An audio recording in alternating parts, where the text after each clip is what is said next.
¿Cómo estáis, curiosas y curiosos del derecho? Soy Nacho Abogado, un tío legal.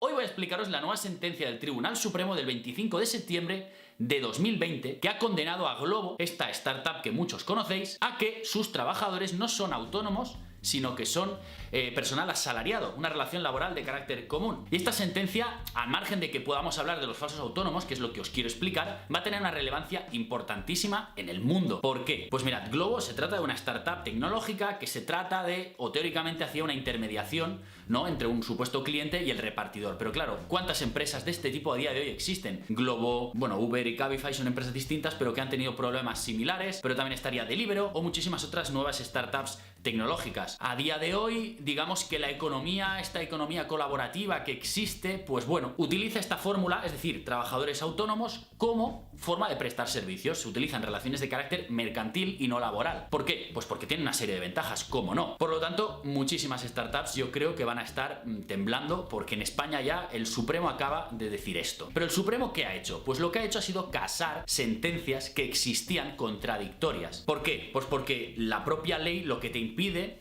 o el sistema, el ordenamiento jurídico de España impide que un mismo caso tenga dos soluciones distintas. Entonces el Supremo ha casado, porque existía una sentencia del Tribunal Superior de Justicia de Madrid que decía A, y una sentencia, en este caso, del Tribunal Superior de Justicia de Asturias que decía B. Un supuesto similar, prácticamente, supuestos distintos. En uno declaraba que no era trabajador y en otro que sí. Entonces el Supremo casa, y el recurso de casación tiene esa finalidad. Vale, entonces vamos al lío ya. ¿Qué es un trabajador autónomo? Pues no dejaría de ser ese trabajador asalariado, es decir, el que trabaja para una empresa, que es obligado a estar dado de alta en el RETA, en el régimen de trabajadores autónomos, pero continúa con las mismas condiciones que un asalariado, las mismas características, y estas es las que os tengo que explicar. Y obviamente para la empresa que supone, la que contrata a ese falso autónomo, un beneficio de cara a cotizaciones a la seguridad social. Pensad que lo que os paga la empresa tiene que ser en bruto y luego estaría el 35% de seguridad social, etcétera, etcétera. Además de todos los riesgos que comporta tener a un trabajador, bajas médicas, derechos como las vacaciones o las indemnizaciones de fin de contrato. Es decir, todos los derechos que un trabajador tiene cuando es un autónomo no es así. Se trataría supuestamente de una empresa que contrata a otra para que haga un servicio. Ahora, para el trabajador, ¿qué ventajas tiene? Pocas. Normalmente te lo venden como que vas a cobrar más, como que tienes libertad para trabajar, para aceptar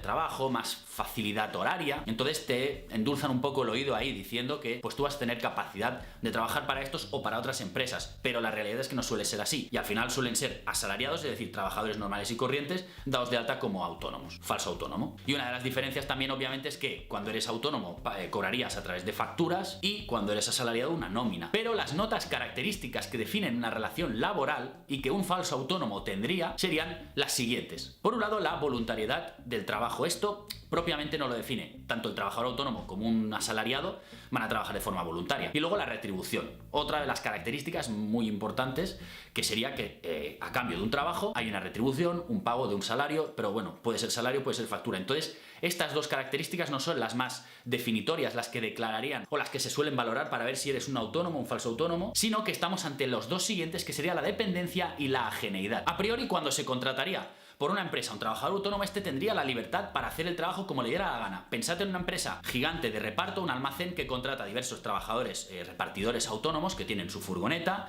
y les dice, mira, yo te voy a pagar pues para que hagas estos repartos. Luego tú te apañas como quieras, las rutas, cómo lo haces, etcétera. Yo te voy a pagar X y luego ya sí, las formas de retribución pueden variar un poco, pero existiría esa independencia del trabajador autónomo, ¿no? Y por otro lado, al no ser tu jefe, pues no te puede ni sancionar, etcétera. Lo que sí que puede hacer, obviamente, es resolver el contrato mercantil, pero no existiría esa dependencia que existe en la relación laboral. Y es aquí donde entran estas dos características, la dependencia y la ajeneidad. La dependencia sería, por ejemplo, asistir al centro de trabajo, que el trabajo se pueda hacer de forma personal. Un trabajador autónomo, si está contratado, oye, él mismo puede subcontratar o tener trabajadores a su cargo para que lo hagan. En cambio, un falso autónomo normalmente lo hace él mismo, no puede subcontratar a nadie. Y luego, por ejemplo, otra de las características sería que al falso autónomo lo integran dentro de esa empresa, es decir, le dan las instrucciones de trabajo y, por otro lado, el falso autónomo no aporta ningún tipo de organización empresarial. Estos serían unos indicios. En este caso, como lo veremos, un rider de Glovo, un Glover o cualquier otro repartidor que digamos, aportación empresarial hace? Su trabajo, ninguno más. Y luego otro de los indicios sería la ajeneidad, que este criterio, voy a explicároslo para que lo entendáis mejor, sería, por ejemplo, que la empresa principal te da los medios para trabajar. Si concurre esta circunstancia, no eres un autónomo, eres un trabajador asalariado. Si la empresa también te da instrucciones de trabajo, te fija los precios, te fija cómo tienes que realizar el trabajo, cómo tienes que atender a los clientes, etcétera, es decir, todas las características propias de una empresa las tiene esa principal, tú no eres un autónomo, eres un falso autónomo y por lo tanto un asalariado. Y otra vez los indicios que se suelen ver también sería lo del pago. Si bien se hacen facturas, si decide el precio que te va a pagar la empresa principal, si te dice cómo se te va a pagar, si te hace las facturas ellos mismos para que luego tú las revises, serías un falso autónomo como la copa de un pino. Y ahora el caso Globo. En este caso se trataba de un trabajador que estaba dado de alta como autónomo y tenía un contrato mercantil. Lo que hacía era pues el reparto. Pero lo que pasó, si no recuerdo mal, es que este trabajador sufrió una baja y se le comunicó por Globo la rescisión, es decir, que el contrato que les unía, que era de carácter mercantil, se anulaba. Dejamos de trabajar contigo. Entonces él demanda por despido tácito y ahí es donde alega que existe una relación laboral entre estas dos partes. Y las notas que hemos explicado antes se analizan y el caso concreto es el siguiente: ¿cómo se organiza el trabajo? ¿Cómo trabajaba el Glover? Pues en principio él podía activarse o desactivarse, es decir, procedía a reservar unas franjas horarias y él podía decidir trabajar o no trabajar. A partir de aquí, una vez activo, le empezaban a entrar los slots, los pedidos, y estos pedidos no se los elegía él, sino que era la propia aplicación quien en base a un algoritmo se los adjudicaba. Normalmente era para que al final al cliente le saliera más barato. Por lo tanto, pues eso va repartiendo en función de quién lo pida y dónde está el Glover. También es verdad que el mismo Glover podía rechazar los pedidos y estos son uno de los motivos por los cuales la empresa, digamos, se defiende. Es decir, esta persona tenía libertad de horario, podía decidir cuándo trabajar o cuándo no, aceptaba o rechazaba los pedidos, es decir, a priori tendría cierta independencia, ¿no? En cuanto a la retribución, ¿cómo se pagaba? En este caso este trabajador creo que cobraba al año o en el año anterior unos 18.000 euros y pico. Ahora bien, el precio lo fijaba Globo, que era de 2,75, del cual la aplicación se queda a 0,25 euros, como decía, intermediación. Pero los precios a los clientes los fija Globo. El precio que se va a cobrar el rider, el Glover, lo fija Globo. Y también te hacía las facturas y te las enviaba y te decía que se pagaban quincenalmente. Es decir, al final, en cuanto a retribución, ¿qué clase de independencia tenía este falso autónomo? Pues ninguna. Y por la forma de trabajar, la defensa de la empresa y lo que aparentemente salía era que pues el rider decidía cuándo trabajar o cuándo no, y no tenía ningún tipo de obligación de hacer unas horas más o menos. Pero aquí existía el sistema de puntuación de los trabajadores, que era en base a 3 factores. El primero sería la valoración que te da un cliente, en segundo la eficacia, y por otro lado lo que tú trabajaras en lo que se llamaba horas diamante, que son unas franjas horarias que es donde tienen más pedidos, entonces es donde supuestamente necesitan más trabajadores y te premian. Es decir, cuanto más trabajo hagas en esas franjas, mayor será tu puntuación, que llegaba hasta 5, y si tú no hacías trabajos en estas franjas horarias denominadas diamante, te quitaban, si no recuerdo mal, 0,3 puntos. Es decir, tenemos un sistema organizativo de la empresa que te premia por hacer trabajo en ciertas horas que a mí me va bien como empresa, o si no los haces, digamos, te voy quitando, te voy castigando. Además, también el contrato fijaba un sistema de vacaciones en el cual el trabajador podía dejar de prestar sus servicios durante hasta un máximo de 18 días, pero obviamente estos 18 días no cobraba. Visto lo anterior me diréis, bueno, pues sí, podría ser un autónomo porque tenía libertad horaria, porque hacía lo que quería, cuando quería aceptaba, cuando no quería no tenía horarios. Pero es que las relaciones laborales a día de hoy están cambiando y el hecho de que tengas una libertad horaria, no tengas que cumplir ciertas horas como máximo, etcétera, no implica que no seas trabajador.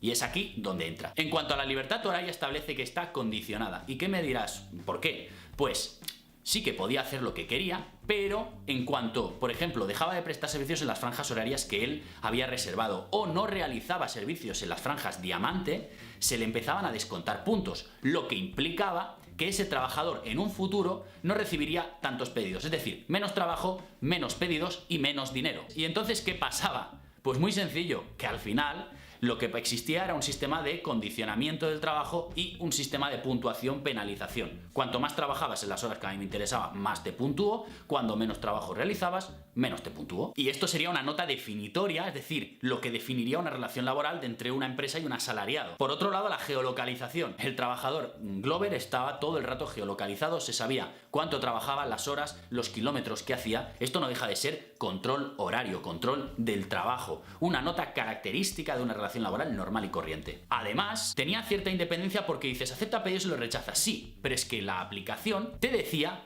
cómo tenías que realizar el servicio, el tiempo máximo a realizarlo, cómo tenía que ser la atención al cliente y el trato con el cliente y cómo dirigirte al usuario final. Es decir, te daba instrucciones de trabajo, que es lo mismo que te dan a ti en tu empresa. Además de todo esto, si se suponía que era un trabajador autónomo, lo que haría la app es, oye, tienes que hacer este reparto, tienes que comprar esto y entregárselo a esta persona, ¿no? Pero aquí es donde la aplicación, donde la empresa les daba a los trabajadores unas tarjetas para que pudieran comprar con el dinero de Glovo el producto que le había pedido el cliente y entonces lo compraban, se lo repartían. Y el dinero del reparto y del producto lo recibía Glovo al final. Por lo tanto, no veo la independencia por ningún lado. Es decir, si fuera un trabajo autónomo, yo te contrato para que repartas algo o para que el cliente A me ha encomendado que pues vaya a buscarle esto y se lo lleve a casa. Entonces tú, como autónomo, lo que deberías hacer, pues lo compras tú, se lo entregas tú y tú cobras el dinero del producto y del reparto y luego entonces teóricamente a mí como app me tendrías que pagar por la intermediación. Eso sería lo que debería ser, sin embargo no era así. Ahora, también en el contrato de autónomos, entre unos y otros, establecía hasta 13 causas de extinción del contrato que serían las mismas que existen para los despidos disciplinarios. Es decir, estamos ante una relación, se supone, mercantil, pero todas las causas que hay de despido o de finalización del contrato son las mismas que para los despidos disciplinarios. Entonces,